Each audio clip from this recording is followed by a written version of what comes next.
This is Matt for Behind the Gloves in association with SJAM Boxing. I'm delighted to be joined by trainer Dave Coldwell. Dave, nice to meet you, bud. You alright, mate?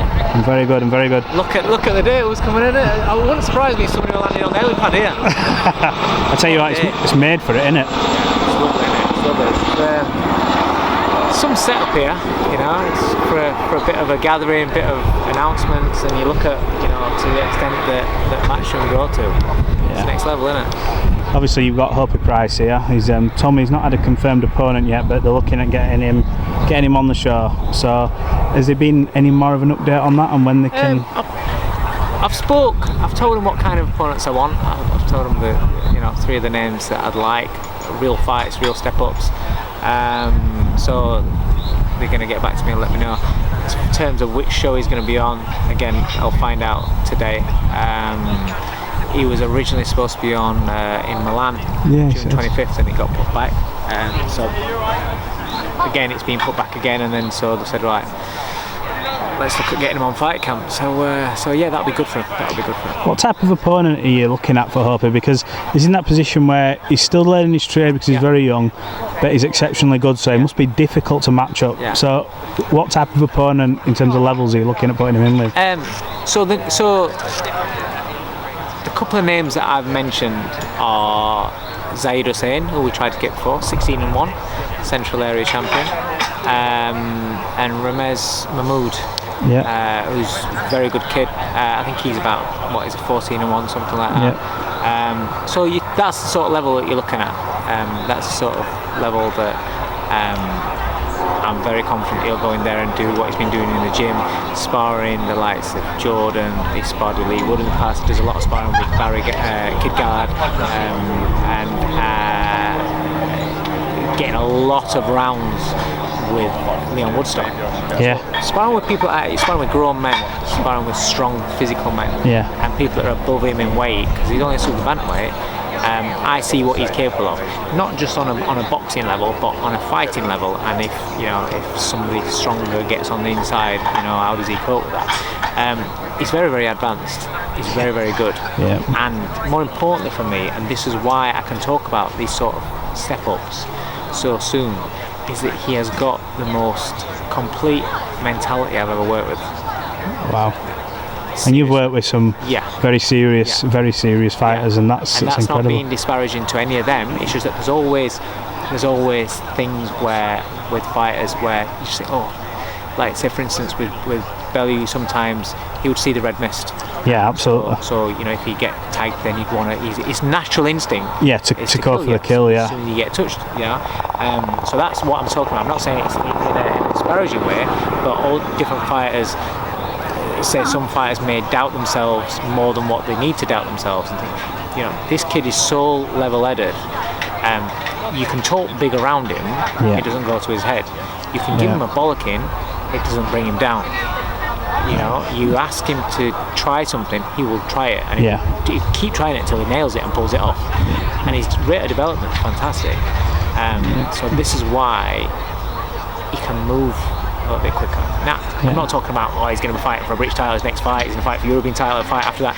I'm not talking about that. But I just want opponents that have kind of come to win, that he can sap their experience from him and add it to his own, and develop him, because that's the key part for him is development. Do you think that events like this set him up well for the future? Because obviously I think it was Ricky who mentioned to me that he boxed in Ricky Adam told me he boxed in a leisure centre for his first couple of fights, and obviously Campbell was fighting in Gibraltar on pay-per-view. Hope is fighting at fight camp. Do you think this prepares him for when he's ready to make that next step up in terms of level of opponents, getting used to the pressure? Yeah, I mean, his first fight, I think he boxed on a Crawler world title bill at MEN.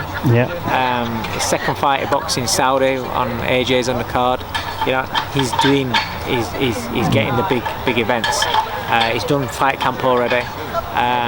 So he's getting the different feels and the big time and the big, just being around stuff like that and coming in, you're on this lawn and you've got big names with high profiles like Conor Benz, you've got good fighters here, just being around this sort of thing, people in the industry. it just gets him used to it. It just gets him used to being in Absolutely. this, in this environment. So it's only going to add to it. Yeah, I've spoken to him, very confident young man, asked him about what he wants to achieve. Obviously, everyone normally says world titles. He's talking about multi-weight world titles, and if I can do, undisputed if I don't grow out the weight, and that's someone from 21 years of age. If Hopey just becomes a world champion, for me, that'll be a disappointment. For me, that we haven't done a job. I know what this kid is capable. I see it in the gym when I keep pushing him, testing him, putting him in positions where I expect him to possibly, mentally get stretched. And he holds it together. He's sparring with Kid Gallard. I can't explain to you how valuable that's been for Hopey's development, because you're not just in there with a good fighter, a world-class fighter that can box, that can fight. You're in with someone who's going to do things to you in that ring that are uncomfortable, that are horrible, you take you out of your rhythm, bullies you, the things, and that's a big key. I want somebody that's going to bully him and teach him how to handle it because he's long, he's rangy. It's easy just to focus on it. His beautiful skills and all that sort of stuff. But what happens when somebody gets on the inside of him? And for a young kid's development, sparring with Kid Gallard is priceless. Absolutely. You've had a lot of talent in the gym over the years. Hopey's mentioned it's a small group now. You've got obviously Lerone Richards, Jordan Gill. Any updates on their two's future and fights coming up? Jordan's fighting for a European title next. We're just waiting on a date. I'm excited for him for that. He's got his heart set on that European title. We have done for a couple of years now.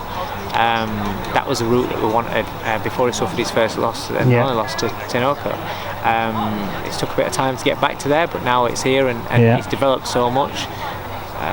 If I could turn back the clock, I want to change anything, because it's made him the fighter that he's now, and he is something special. And he's starting to believe that he's something special as well. So I'm looking forward to him fighting for that European title, and then please God that works out. There'll be 2 European champions out of 3 fighters in the gym, which will be nice. Lerone, we're just waiting to find out what's next for him. I know that they're trying to get the Rockerfield in fight done. Big fight. I don't know if that'll happen, because Rocky's had a great career, up to the very top, been a world champion. Does he want to fight a young someone coming through? Do you know what I mean? But I got told that he's never won the European title, so maybe that's the carrot, and if he wants it enough, he'll take it. So that'd be a good fight for Lerone's development again, because he's European champion, he's been British Commonwealth champion. He's only 15 fights in, so he's still learning, he's still developing. So that's a good fight. Yeah, absolutely. Well, we look forward to seeing how all these fighters get on. Obviously, Hopey at Fight Camp, and Jordan Gill and Lerone Richards, as we just mentioned. And fingers crossed. And also, congratulations on your recent podcast interview that you did with James English. Absolutely brilliant. A lot of positive and strong messages in there. How did that come about? James got in touch with me and asked me if I wanted to, if I would come on to his podcast. And I was a little bit taken. I was like, why? Because I see his podcast and how many views he gets, and I said to him, I said, what would you want to get in touch with me for? Because it's not really going to get those sort of numbers. And he just said that he thought I've got a good story to tell that'll help people. Absolutely. I'm in a position now where I'm not as ashamed as what I used to be in the past, and I always get messages off of people that are struggling, kids that are struggling. I'm a patron for Coldwell, which is a National Association for Children of Alcoholics, so I've done some work with them in the past, and because of that, like I said, a lot of kids message me, a lot of young people message me. So I've got a profile that is great. It gets me to come to events like this, and it gets me ringside at big shows, but it's something that can give me an opportunity to help people. And so that's why I thought, okay, I'll sit down and have a talk to him. And then the way that he speaks and how he talks to you, shit just comes out of your mouth. Brings it out of you, doesn't he? He does it with everyone. He seems to get everyone to spill the beans when they don't feel like sometimes they don't even want to. a couple of things came out there that I've never told anybody before, obviously outside of my family. Yeah. But the response to it has been unbelievable for people that are struggling themselves. So Brilliant. for all the negatives that I'll get back off it and leaving yourself wide open, it's worth it when you see the message that I've been getting. Absolutely, because you'll get more positive off that than negative, and for every positive, it is worth it. So yeah, listen, Dave, appreciate your time. Thanks, and we'll get on this press conference and we'll catch up again. Cheers, mate. Hey Fight fans, it's Michelle Joy Phelps. If you haven't already subscribed to our YouTube channel, make sure you do so by clicking this icon right here, or else